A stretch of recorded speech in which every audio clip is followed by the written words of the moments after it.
Very warm welcome to curiously education. दोस्तों, मैं हूं Prashant Mawani. I hope you are good. आज 26 मार्च 2022 है और आज की पहली खबर जो है, it's very exciting to be honest. 5G services हमारे देश में 2022 से पहले स्टार्ट हो जाएगी। It's going to be very exciting phase. आज से लगभग 7 साल पहले हमारे देश में 4G की शुरुआत हुई और ख़ास करके जियो की एंट्री के बाद, ये वीडियो जियो के द्वारा बिल्कुल स्पॉन्सर्ड नहीं है, but I am just saying कि 2016 में आई थिंक जियो ने एंट्री ली थी और 1 साल के लिए उन्होंने ये 4G सर्विसेज और सारी चीज़ें फ्री दी थी। तो तब से एक नए रेवोल्यूशन की शुरुआत हुई हमारे देश में और उसके बाद जो हुआ है, that's the history, isn't it. अब 5G सर्विसेज स्टार्ट होगी and I am sure this is going to be another jump in terms of digital world. हमारे देश में जो हम एक डिजिटल वर्ल्ड में जो जीने लगे हैं, तो एक नए स्टेप में होपफुली हम एंटर करेंगे, एक नए फेज़ में एंटर करेंगे। जब 5G सर्विसेज की शुरुआत होगी तो that will be the starting point, और उसके बाद जैसे जैसे ये स्प्रेड होगा तो it will take us into a new zone, into a new way of living all together.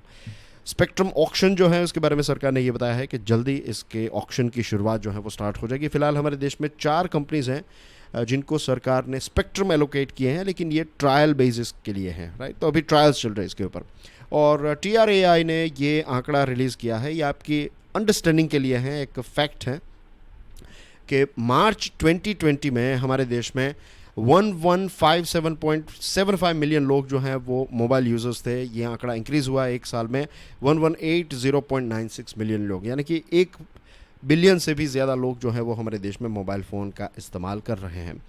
अब BSNL के साथ जुड़ा हुआ एक टॉपिक है, एक न्यूज़ आइटम है। कि BSNL जो है वो गवर्नमेंट की कंपनी है और it's a big disaster, big failure. जब आप कंपेयर करें, एक वक्त था जब BSNL was like the pioneer, landlines और ये सारी चीज़ों की शुरुआत हुई, लेकिन उसके बाद ज़माने के साथ BSNL जो है वो अप टू डेट नहीं रह पाई। इसके पीछे बहुत सारे रीजंस हैं, उसमें हम नहीं जा रहे हैं, लेकिन ख़बर यह है कि जनवरी 2022 तक की बात करें तो जो लैंडलाइन फ़ोन हम पहले लेते थे, लैंडलाइन कनेक्शन, आपको याद होगा शायद कि उसमें हम एक डिपॉजिट देते थे, 500 1000 समथिंग ऐसा कुछ था।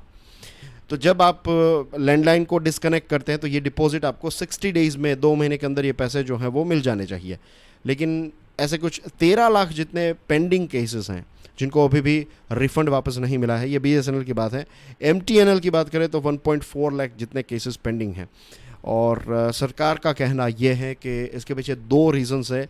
नंबर 1 रीज़न जो है वो ये है कि जो बैंक अकाउंट डिटेल्स हैं यूज़र्स की, वो अप टू डेट नहीं है, इसकी वजह से फ़ंड ट्रांसफ़र नहीं हो पा रहा है। सेकंड डिटेल जो है, this is like more proper detail, कि शॉर्टेज है फंड्स की, तो इसकी वजह से ये ट्रांजैक्शंस या फिर ये केसेस जो है वो पेंडिंग है। Moving on, finance bill, this is a very important topic of course. Nirmala Sitharaman ji ने ये कहा है कि सरकार ने बजट के टाइम पर, या फिर जो लेटेस्ट बजट आया, तो उसमें कैपिटल एक्सपेंडिचर को काफ़ी पुश दिया है। अब मैंने कैपेक्स को कई बार समझाया है तो मैं उसकी डिटेल्स में नहीं जा रहा हूँ। अगर आप नए स्टूडेंट हैं और आपको कैपेक्स के बारे में नहीं पता है तो do let me know in the comment section. Next video में I will try to explain it to you. लेकिन अभी मैं यही मानकर चल रहा हूँ कि मैक्सिमम 95% व्यूअर्स जो हैं वो रेगुलर व्यूअर्स हैं, तो व्हाट इज़ कैपेक्स, राइट। तो सरकार ने क्या कहा, देखिए कि कैपेक्स में जो इन्वेस्टमेंट किया है या सरकार ने कैपेक्स पर जोर दिया है, तो इसकी इम्पैक्ट जो है वो ये होगी कि ये मल्टीप्लायर इफ़ेक्ट क्रिएट करेगी। मल्टीप्लायर इफ़ेक्ट यानी कि I give you one example, कि मान लीजिए कि आपने 10 रुपये इन्वेस्ट किए किसी सेक्टर में, तो ये 10 रुपये जो हैं वो और 5 रुपये जनरेट करेंगे। कहीं पर 2 रुपये जनरेट किए, कहीं पर 1 रुपया, कहीं पर और 1 रुपया, कहीं पर और 1 रुपीज़। तो इस प्रकार की मल्टीपल इम्पैक्ट। फिर और ये जो 2 रुपये हैं तो वो भी इनकम क्रिएट करेंगे, वो 3 रुपये क्रिएट करेंगे। तो इस प्रकार से मल्टीप्लायर इफेक्ट जो है वो, इसको मल्टीप्लायर इफेक्ट कहते हैं। The government took a conscious call not to levy any additional tax as the economy battles the pandemic. Finance minister Nirmala Sitharaman ji ने पार्लियामेंट में ये भी बताया है कि जानबूझकर सरकार ने कोई एडिशनल टैक्स जो है वो बजट में नहीं रखे थे, क्योंकि हमारी इकोनॉमी जो है वो अभी पेंडेमिक से जूझ रही थी, अभी भी जूझ रही है। फरवरी के टाइम पर इट वाज लाइक ओमिक्रॉन का एक कहर चल रहा था उस टाइम पर। और just a second, let me I don't know why I can't remove this. Okay, ये चला गया. There was like marking on the screen. Right. Okay, let's continue. The budget for financial year 23 presented on 1st of February raised capital expenditure by 35.4% to 7.5 lakh crore to support the pandemic hit economy and encourage private investment. दो reasons थे. एक तो pandemic hit economy को support करने के लिए, एक boost देने के लिए, और सेकंड रीज़न इज़ कि जब सरकार पैसा इन्वेस्ट करती हैं तो प्राइवेट इन्वेस्टर्स को भी एक मैसेज जाता है कि सरकार इतने सारे पैसे इन्वेस्ट कर रही है तो अगर हम भी करेंगे तो कोई नुकसान नहीं होगा, क्योंकि सरकार ने ऑलरेडी बहुत सारा रिस्क उठा लिया है. तो सरकार जो नॉर्मली हम पैसे इन्वेस्ट करते थे उससे 35.4% ज़्यादा कैपिटल एक्सपेंडिचर जो है वो सरकार ने बजट में एलोकेट किया था. इसी के साथ जो फाइनेंस बिल प्रेजेंट किया गया है, इनफैक्ट किया गया था in the Lok Sabha lower house, और कल मैंने एक वीडियो भी बनाया था क्रिप्टो के साथ जुड़ा हुआ. तो उसमें मैंने बताया था, आपको याद होगा अगर वीडियो देखा है तो यू वुड बी अवेयर कि 30 से भी ज़्यादा अमेंडमेंट्स प्रपोज होने वाले थे. तो ये 39 ऑफिशियल अमेंडमेंट्स जो हैं ये पास हो चुके हैं, इनको एक्सेप्ट कर लिया है लोअर हाउस में, और अब ये बिल जो है वो राज्यसभा में जाएगा और राज्यसभा में से पास होकर प्रेसिडेंट साहब के पास जाएगा, और जब ये प्रेसिडेंट साहब साइन कर देंगे तो फिर फाइनली ये लॉ बन जाएगी. ये जो फाइनेंस बिल्स में जो अमेंडमेंट्स हैं वो इम्प्लीमेंटेशन में आ जाएंगे. इसी के साथ क्रिप्टो करेंसी की अगर हम बात करें तो देखिए उसका एक अलग से वीडियो मैंने बनाया है, तो प्लीज़ आप वो देख लीजिएगा. एक दो पॉइंट्स मैं यहाँ पर रिपीट कर दूंगा, लेकिन सरकार ने ये भी आंकड़ा रिलीज़ किया है कि कॉरपोरेट टैक्स की बात करें तो सरकार को इस फाइनेंशियल ईयर में 7.3 लाख करोड़ रुपीस जो हैं वो कॉरपोरेट टैक्स के माध्यम से मिले हैं. तो इसमें एक उछाल देखने को मिला है. इसी के साथ आज से कुछ साल पहले हमारे देश में कितने टैक्स पेयर्स थे? 50 मिलियन टैक्स पेयर्स थे. अभी का आंकड़ा है 91 मिलियन टैक्स पेयर. तो आप कह सकते हैं कि टैक्स बेस जो है ये वाइड हो रहा है. टैक्स बेस का मतलब क्या होता है कि टैक्स कितने लोग पे रहे हैं पे कर रहे हैं हमारे देश में जितने लोग हैं, तो जितना वाइड टैक्स पे होता है तो उतना कम टैक्स का रेट होता है. अभी तक हमारे देश में ऐसी सिचुएशन थी कि क्योंकि कम लोग टैक्स पे कर रहे थे तो ऐसा एक ग्राफ बनता था या फिर ऐसा एक बार बनता था कि कम लोग ज़्यादा टैक्स पे कर रहे हैं, रेट जो था वो ज़्यादा था. लेकिन जब ये बेस वाइड हो जाता है तो रेट भी कम हो सकता है. तो इस दिशा में this is the thing that we want to see in our country. फिर टीडीएस के माध्यम से सरकार जो है वो ट्रैक कर पाती है ट्रांजैक्शंस को, और टैक्स बेस को वाइड भी टीडीएस के माध्यम से कर सकती है. और जो वर्चुअल डिजिटल एसेट हैं उसके ट्रांसफ़र पर 30% टैक्स पे करना पड़ेगा. गेन्स अगर आपको होंगे तो 30% टैक्स, और टीडीएस जो है वो क्रिप्टो करेंसी के ऊपर 1% रखा गया है. फिर एसेंशियल मेडिसिन की बात करें तो नेक्स्ट मंथ यानी कि नेक्स्ट फाइनेंशियल ईयर से एसेंशियल मेडिसिन जिसमें पेन किलर्स हैं, एंटीबायोटिक्स हैं, एंटी इन्फेक्टिव्स हैं, तो इसमें 10% से भी ज़्यादा का एक उछाल हमें देखने को मिलेगा. इसकी प्राइस 10% से ज़्यादा इंक्रीज़ होगी.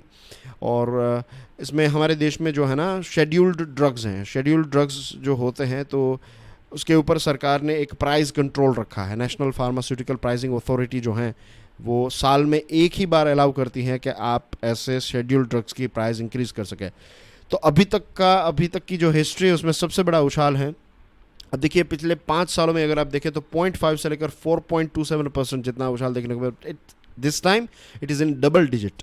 और इसके पीछे जो रीज़न है वो ये है कि जो ड्रग्स हैं उनको बनाने के लिए जो आपको इनपुट्स चाहिए, फॉर एग्जांपल जो एक्टिव फार्मास्यूटिकल इंग्रेडिएंट्स हैं, इसके अलावा जो रॉ मटेरियल है, तो रॉ मटेरियल काफ़ी कॉस्टली हो चुका है. 15% से 113% जितना उछाल देखने को मिला इनपुट कॉस्ट में. And this is the reason. और एसेंशियल मेडिसिन में पैरासीटामोल, एंटीबायोटिक्स जैसे कि एजिथ्रोमाइसिन, फिर दूसरी जो anti anaemia medicine, vitamins, minerals etcetera की जो हैं, और कोविड के साथ जुड़ी हुई कुछ स्टेरॉइड्स हैं, कुछ दवाइयाँ हैं, वो भी इसमें एसेंशियल ड्रग्स की कैटेगरी में आती हैं. सिविल एविएशन के बारे में बात करते हुए हमारे civil aviation minister Jyotiraditya Scindia साहब ने ये कहा है कि सिविल एविएशन सेक्टर जो है वो बाउंस होने लगा है.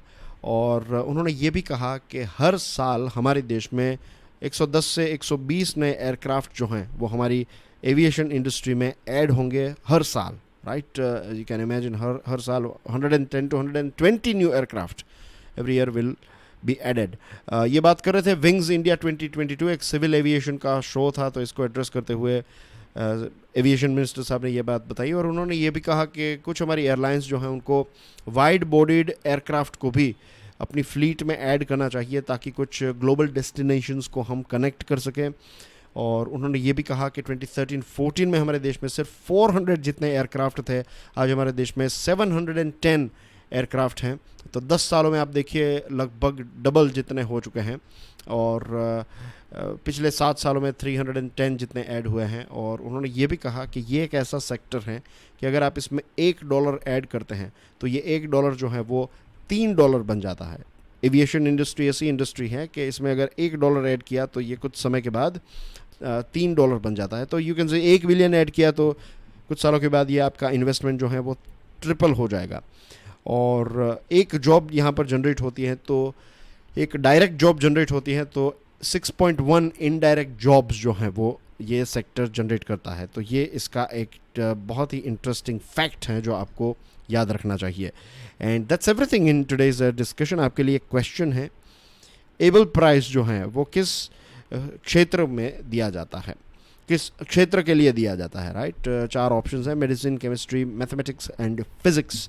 And that's everything from my side. Do check out my motivational podcast, Curiously Forever. And that's everything from my side. Thank you very much for watching this video. Do share the lecture with other people. And I'll see you soon. Till then, enjoy your studies. God bless you all. Stay curious. Jai Hind.